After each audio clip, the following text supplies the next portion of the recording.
O documento que você vai conhecer agora foi elaborado tomando por base as orientações publicadas pela Igreja Adventista do Sétimo Dia no Manual da Igreja, no capítulo que fala de estilo de vida e conduta cristã, e também do Tratado de Teologia Adventista do Sétimo Dia, um livro oficial da Igreja publicado no Brasil pela Casa Publicadora Brasileira. A Igreja Adventista do Sétimo Dia reconhece a importância do sacrifício de Cristo na cruz como preço pago pela nossa salvação. Deus, em seu infinito amor pelo mundo, deu o seu Filho unigênito para que todo aquele que nele crê não pereça, mas tenha vida eterna. Ele prova o seu próprio amor para conosco pelo fato de ter Cristo morrido por nós, sendo nós ainda pecadores, e nos convida a aceitar esse sacrifício de amor, a entregar-lhe totalmente a vida e a nascermos de novo em Cristo. A pessoa que passou por essa experiência com Jesus deve agora andar em novidade de vida, entregando-lhe todo o seu ser e todos os aspectos de sua vida. E assim, se alguém está em Cristo, é nova criatura. As coisas antigas já passaram, eis que se fizeram novas. Uma vida renovada leva o cristão a um alto padrão de comportamento, através de um estilo de vida que glorifique a Deus e que evidencie publicamente a fé e o compromisso que ele tem com Cristo Jesus. Dois ensinos bíblicos fundamentam a importância do estilo de vida para o cristão adventista. O primeiro, a restauração da imagem de Deus no ser humano. E o segundo, a missão profética específica da Igreja Adventista no final dos tempos. A restauração da imagem de Deus. Segundo as Escrituras, o ser humano foi criado à imagem e semelhança de Deus. Essa realidade foi manchada pelo pecado. Desde a queda, no entanto, Deus tem trabalhado pela restauração plena dessa imagem no ser humano, através da redenção em Cristo Jesus e da atuação do Espírito Santo na vida e mente daqueles que respondem positivamente ao seu convite à salvação. Nesse processo de restauração, Deus chama seus filhos a um reavivamento e reforma, através do compromisso com a santidade. Sede santos, porque eu sou santo. Sede perfeitos, como é perfeito o vosso Pai Celeste. Essas exortações bíblicas são muitas vezes mal interpretadas e usadas como base de um legalismo exigente e frio, comumente denominado de perfeccionismo. No entanto, no Sermão da Montanha, Cristo deixou claro que ser santo e ser perfeito, como Deus, é ser um canal divino de sua graça, amor e bondade aos seres humanos. O cristão torna-se um canal de Deus ao amar sinceramente a todos os indivíduos com quem ele se relaciona, orando por eles e ajudando-os, mesmo sendo seus inimigos ou aqueles que o perseguem. O chamado do cristão é imitar a Deus em todos os aspectos da sua vida. Para que isso seja possível, Deus concede aos seus filhos o Espírito Santo, o Consolador, que opera na mente e coração dos seres humanos, envolvendo o cultivo de atributos internos: amor, bondade, compaixão, justiça, verdade, pureza, honestidade, responsabilidade, altruísmo, etc. E externos: modéstia, decência, temperança, boas obras, entre outros. Esses atributos representam a restauração do caráter divino, evidenciado pelo fruto do Espírito na vida dos filhos de Deus. A missão profética da Igreja Adventista.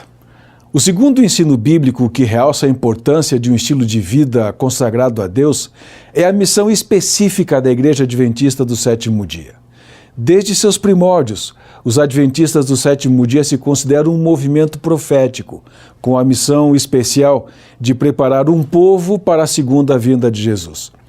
Este movimento foi profetizado em Isaías 40, de 1 a 5, como a voz do que clama no deserto, preparando o caminho do Senhor. Em Isaías 58, 12, como reparador de brechas e restaurador de veredas, que restabeleceria verdades bíblicas esquecidas, dentre as quais a santificação do sábado. Em Malaquias 4, de 4 a 6, como o Elias que antecederia a vinda do Messias. O cumprimento foi predito em Apocalipse 14, de 6 a 12, com a tríplice mensagem angélica pregada nos últimos dias da história humana pelos santos, os que guardam os mandamentos de Deus e a fé em Jesus. A missão da Igreja Adventista é a mesma de João Batista, preparar povo para a vinda de Jesus, e ambos são objetos das profecias específicas de Isaías 40 e Malaquias 4. João Batista é, portanto, modelo profético da Igreja Adventista, e grande ênfase é dada a seu estilo de vida, especialmente em relação à comida, à bebida, à vestimenta.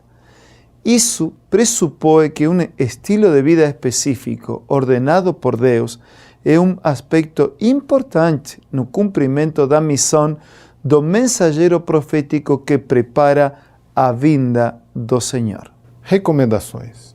Com base nessa percepção das verdades bíblicas, a divisão sul-americana da Igreja Adventista do Sétimo Dia reafirma seu compromisso num estilo de vida cristã que represente seu chamado e sua missão diante do mundo e que seja uma resposta de coração à graça e o amor de Deus. É com o propósito de aconselhar, incentivar seus membros a crescerem na fé, a aprofundar sua experiência com Deus e avançar no cumprimento da missão evangélica, faz as seguintes recomendações. Vida de santificação. O cristão é chamado a consagrar a Deus todos os aspectos de sua vida. Como está escrito, por isto, cingindo o vosso entendimento, sede sóbrios e esperai inteiramente na graça que vos está sendo trazida na revelação de Jesus Cristo. Como cristãos da obediência, não vos amoldeis às paixões que tinhas anteriormente na vossa ignorância. Pelo contrário, segundo é santo aquele que vos chamou, tornai-vos santos também, vós mesmos, em todo o vosso procedimento, porque escrito está, sede santos, porque eu sou santo. Ao fazer a vontade do Mestre, precisamos chegar ao ponto de reconhecer plenamente o poder e a autoridade da palavra de Deus, quer ela concorde ou não com nossas opiniões pré-concebidas. Temos um perfeito livro-guia. O Senhor nos falou a nós, e sejam quais forem as consequências, devemos receber sua palavra e praticá-la na vida diária. De outro modo, estaremos escolhendo nossa própria versão do dever e fazendo exatamente o oposto daquilo que o nosso Pai Celestial nos mandou fazer. Crescimento espiritual. A santificação implica num contínuo processo de crescimento espiritual pela graça de Deus em Jesus, através da comunhão pessoal com Ele, pelo estudo da Bíblia, pela prática da oração e pelo testemunho pessoal.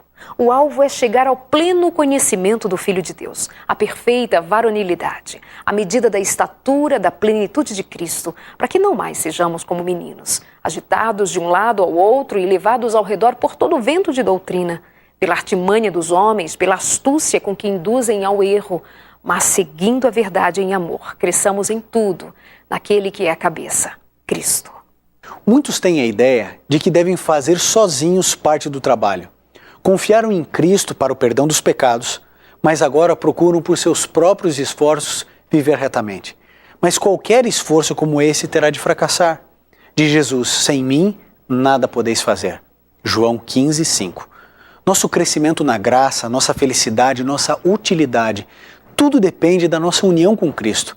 É pela comunhão com Ele todo dia, toda hora, permanecendo nele, que devemos crescer na graça. Pureza moral. Todo filho e filha de Deus deve conservar puros o coração e a mente, seguindo o modelo de Cristo. E a si mesmo se purifica todo o que nele tem esta esperança, assim como ele é puro. O cristão deve evitar e rejeitar tudo o que possa poluir sua mente e sua vida, levando-o a pecar. Duas exortações de Paulo servem para nortear suas escolhas.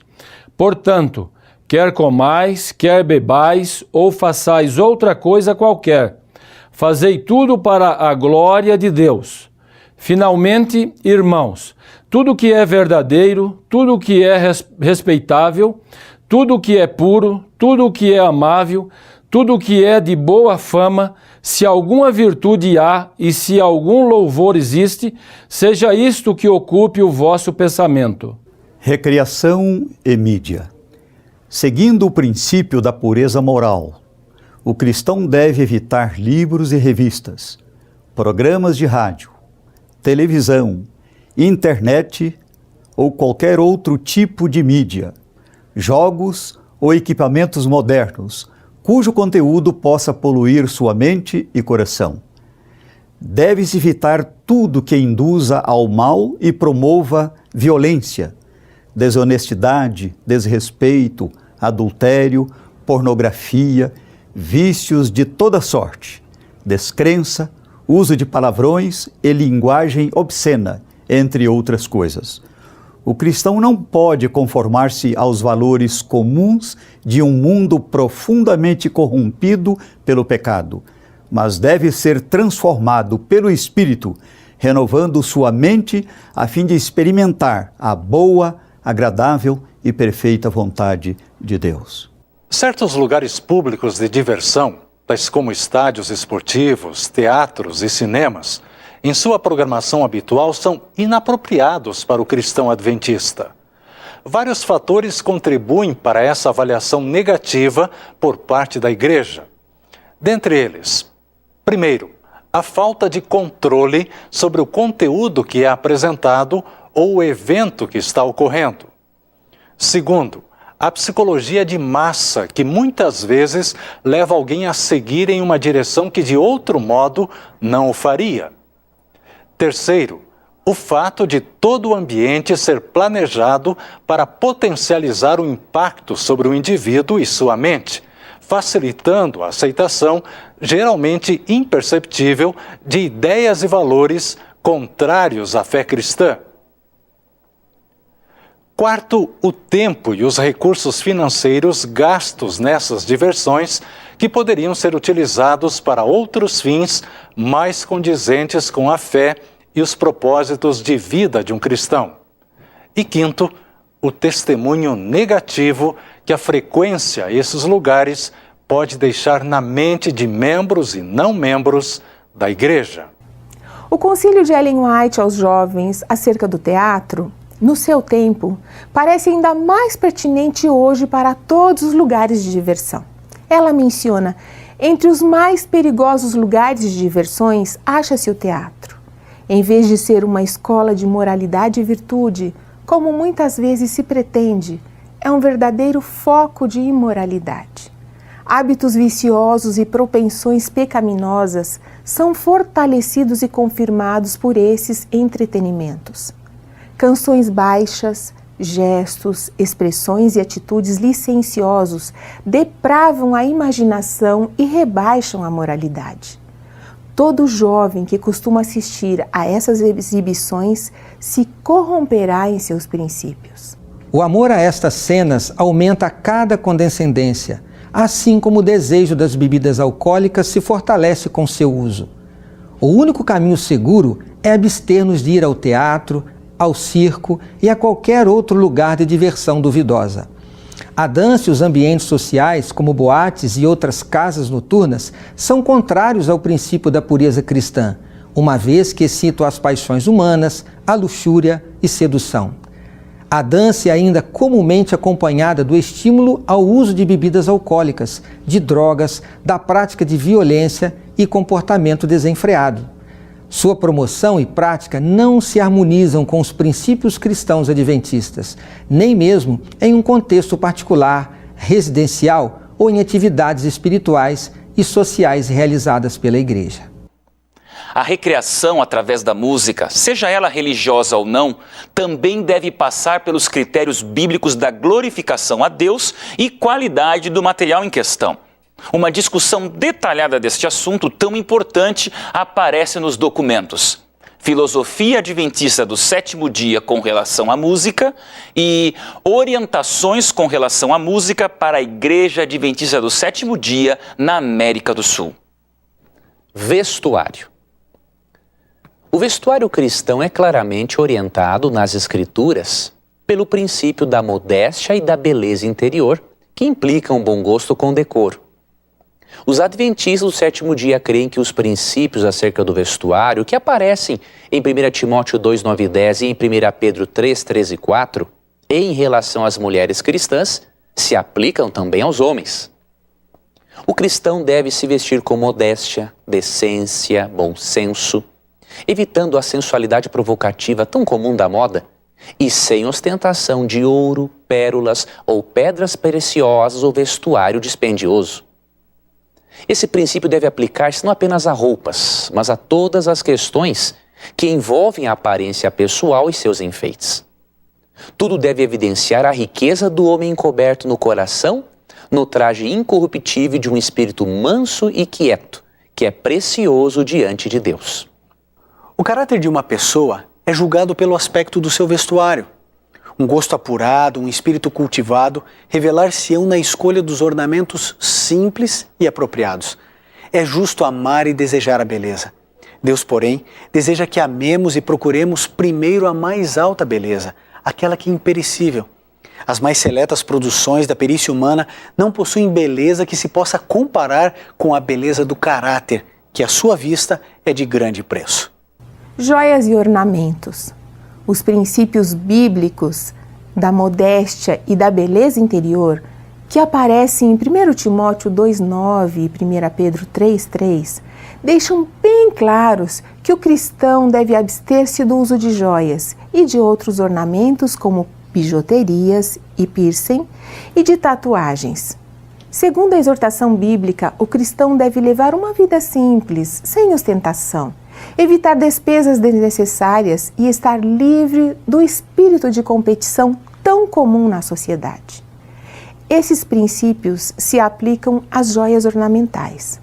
As joias funcionais, usadas segundo o contexto sociocultural, também devem seguir os mesmos princípios. Para o cristão, a autoestima e a valorização social estão fundamentadas no fato de o ser humano ter sido criado à imagem de Deus, de cada indivíduo ser dotado de dons e talentos que lhe são únicos, e, sobretudo, por ele ter sido resgatado do pecado, pelo mais alto preço possível no universo, o precioso sangue de Cristo. A busca de autoestima e valorização social por meio do uso de joias ou ornamentação externa conflita com a profunda experiência cristã que Deus deseja para seus filhos e filhas. Apesar de vários personagens bíblicos terem usado joias, o texto bíblico deixa claro que o seu abandono caracteriza um movimento de total reavivamento e reforma espiritual do povo de Deus. É nesse contexto de reforma e reconsagração que os apóstolos Paulo e Pedro apontam a norma a ser seguida pelos discípulos de Cristo. Para os adventistas do sétimo dia, essa norma deve ser ainda mais relevante, visto que nossa missão como o Elias profético nesses últimos tempos significa também simplicidade no vestuário. Trajar-se com simplicidade e abster-se de ostentação de joias e ornamentos de toda espécie está em harmonia com a nossa fé. Sexualidade humana. A sexualidade humana é apresentada na Bíblia como parte da imagem de Deus na humanidade e foi planejada por Deus para ser uma bênção ao gênero humano. Desde o princípio, Deus estabeleceu também o contexto em que ela deve ser exercida: o casamento entre um homem e uma mulher. A Bíblia deixa claro que a sexualidade deve ser exercida com respeito, fidelidade, amor e consideração pelas necessidades do cônjuge. O fiel adventista deve evitar também o julgo desigual, relacionando-se afetivamente e unindo-se em matrimônio somente com alguém que compartilhe a sua fé. As Escrituras claramente classificam como pecado as diferentes formas de sexo fora das diretrizes divinas, como o sexo pré-marital, a violência sexual, o adultério ou sexo extraconjugal, a prostituição feminina ou masculina, a relação com pessoas da mesma família ou crianças, a relação entre pessoas do mesmo sexo, o travestismo e a relação sexual com animais. As Escrituras também condenam o assédio sexual, o exibicionismo sensual, manter pensamentos e desejos impuros, a impureza e os vícios secretos, como a pornografia e a masturbação. O argumento comum de que muitos desses comportamentos sexuais não eram aceitos na antiguidade, quando a Bíblia foi escrita, mas que hoje são socialmente aceitos e, portanto, podem ser até mesmo praticados pelos cristãos, demonstra falta de conhecimento da realidade entre os povos vizinhos do antigo Israel. O próprio texto bíblico é bem claro nessa questão. Levítico 18 diz que essas práticas eram comuns e aceitas no Egito e mais ainda na terra do Canaã. Deus condenou essas práticas, apesar de ser aceitas na antiguidade. Os israelitas deveriam viver segundo outro modelo de comportamento sexual, ou seja, o que está explícito nos mandamentos de Deus. No entanto, para aqueles que sofrem tentações ou que têm sucumbido em qualquer área do comportamento sexual, a promessa de vitória em Deus é animadora. Tudo posso naquele que me fortalece. Não por força e nem por poder, mas pelo meu Espírito, diz o Senhor dos Exércitos. Os que põem em Cristo a confiança não devem ficar escravizados por nenhuma tendência ou hábito hereditário ou cultivado.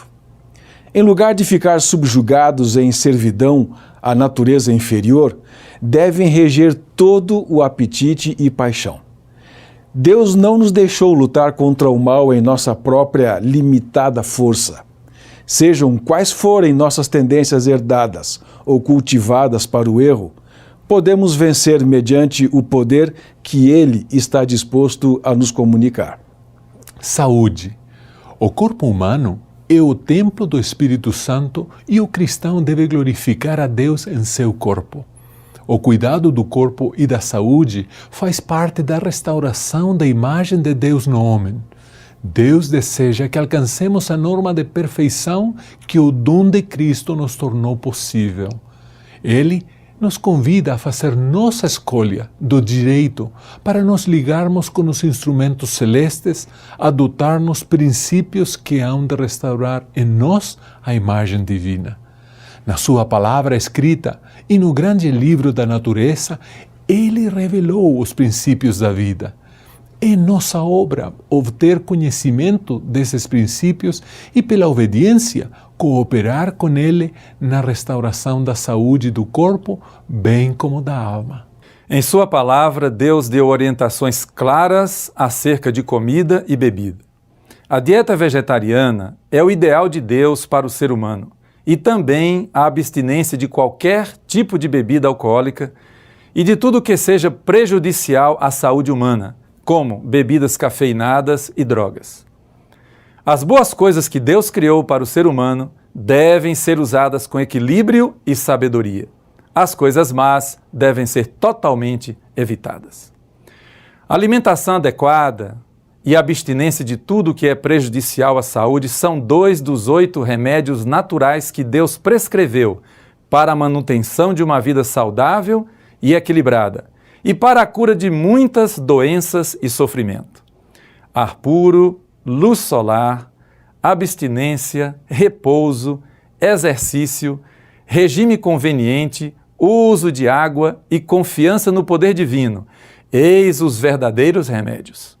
Toda pessoa deve possuir conhecimentos dos meios terapêuticos naturais e da maneira de aplicá-los. Aqueles que perseveram na obediência às suas leis ceifarão galardão em saúde de corpo e de alma. As recomendações apresentadas neste documento são conselhos e orientações a serem seguidos com oração, como resultado de profundo relacionamento pessoal com Deus, na busca de suas verdades e de sua presença na primeira hora de cada dia. Elas não devem ser usadas como um elemento de crítica ou julgamento de outros, mas como apoio para a vida pessoal. A palavra de Deus e os conselhos divinos que nos foram transmitidos pelo ministério profético de Ellen G. White nos exortam, como adventistas do sétimo dia, a viver um estilo de vida que seja uma resposta de amor à bondade, à graça e ao infinito amor de Deus por nós. O fruto do Espírito deve permear todas as dimensões do nosso viver, proporcionando equilíbrio entre os aspectos interiores do ser e os exteriores do fazer. O resultado disso será nossa própria felicidade e bem-estar e o desenvolvimento da nossa salvação em todos os aspectos desejados por Deus. E por fim, estaremos lançando uma das bases fundamentais para o cumprimento de nossa missão profética, esperando, em breve, ouvir dos lábios do próprio Jesus: bem está, servo bom e fiel. Sobre o pouco foste fiel, sobre o muito te colocarei. Entra no gozo do teu Senhor.